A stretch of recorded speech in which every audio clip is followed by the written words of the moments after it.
The Hamilton Jet Waterjet is a highly developed water pump that has been designed for use in a wide variety of marine craft, operating in all sectors of the marine industry. Installed at the stern of a vessel, the waterjet draws water from beneath the vessel through a hydrodynamically designed intake screen and into the pump unit. Inside the jet unit, the computer-designed impeller accelerates the water, which then passes through a set of fixed stator vanes. These remove flow rotation created by the impeller to produce a more uniform and powerful high-velocity jet stream. Finally, the jet stream exits through Hamilton Jet's unique JT steering nozzle, where its energy is converted into powerful forward thrust. Each Hamilton Jet Waterjet features a fully integrated hydraulic control system for steering and reverse functions. The waterjet and hydraulics are driven by a marine engine. Thrust forces from the impeller are absorbed by a thrust bearing built into the waterjet housing. All thrust loads are transferred to the hull bottom, not the drivetrain or the vessel's transom.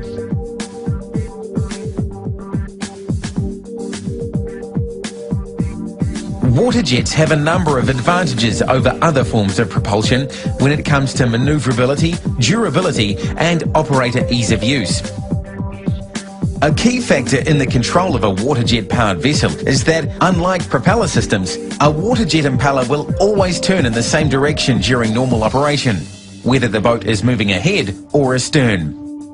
This means there is no requirement to shift the drive through a gearbox when going from ahead to astern, and provides for very rapid and accurate control of the vessel. This also reduces stress on the gearbox and engine.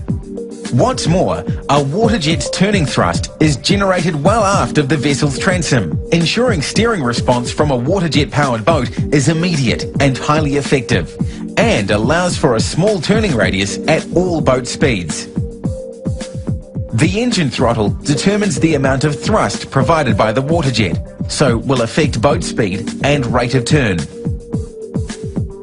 The helm wheel controls the vessel's heading and rate of turn by moving the waterjet's steering nozzle.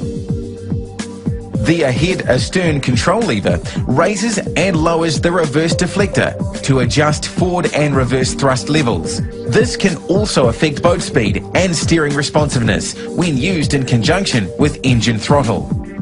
The split duct astern deflector works by directing the jet stream down and to each side, so the water flow is kept clear of the transom and waterjet intake. The result is high reverse thrust and sideways thrust.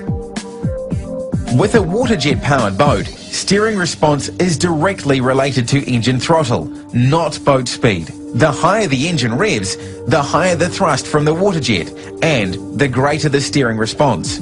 At low engine revs, thrust from the jet unit will generally be reduced, which will affect steering response. However, by lowering the astern deflector slightly and increasing engine throttle, steering response is improved without increasing boat speed. The astern deflector can also be lowered to a central position, where forward and reverse thrusts are equal, so the boat is able to maintain its position regardless of the engine revs. Steering control is still available in this zero-speed position, allowing the operator to fully rotate the boat without moving ahead or astern. Increasing engine throttle at zero speed will increase the rate of turn while maintaining position, and raising and lowering the astern deflector slightly to either side of central will allow you to creep forward or back.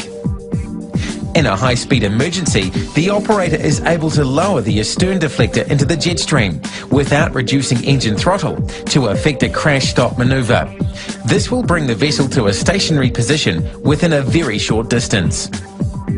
One important aspect of Hamilton Jet waterjet operation is that steering when going astern will be opposite to what the skipper may be used to from operating propeller boats or their car.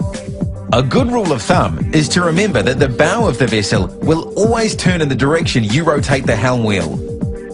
With multiple waterjets, vessel control is further improved. For example, the skipper will be able to move the vessel directly sideways, which is particularly useful in docking situations. A Hamilton jet-propelled boat is not susceptible to damage from waterborne debris. However, in some circumstances, performance can be temporarily reduced as a result of blockages. At high boat speed, water entering the water jet is drawn from close to the hull itself, so there is little chance of ingesting weed or debris. However, in conditions where there is significant weed or debris in the water, there is some risk of blocking the intake screen at low boat speed, particularly when operating at high engine revs. Symptoms of a blocked water jet intake include an increase in engine revs, loss of thrust, and extra noise and vibration from the jet unit. The simplest way to clear the blockage is to turn the affected engine off and wait for the blockage to float clear before restarting. This is best done while the vessel has some headway.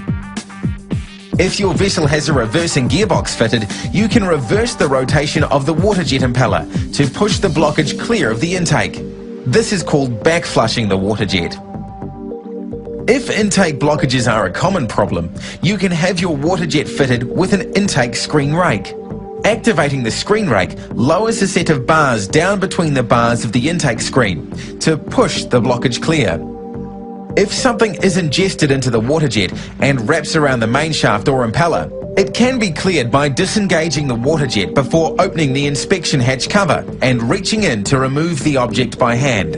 Always ensure your inspection hatch is above the waterline before opening to prevent flooding.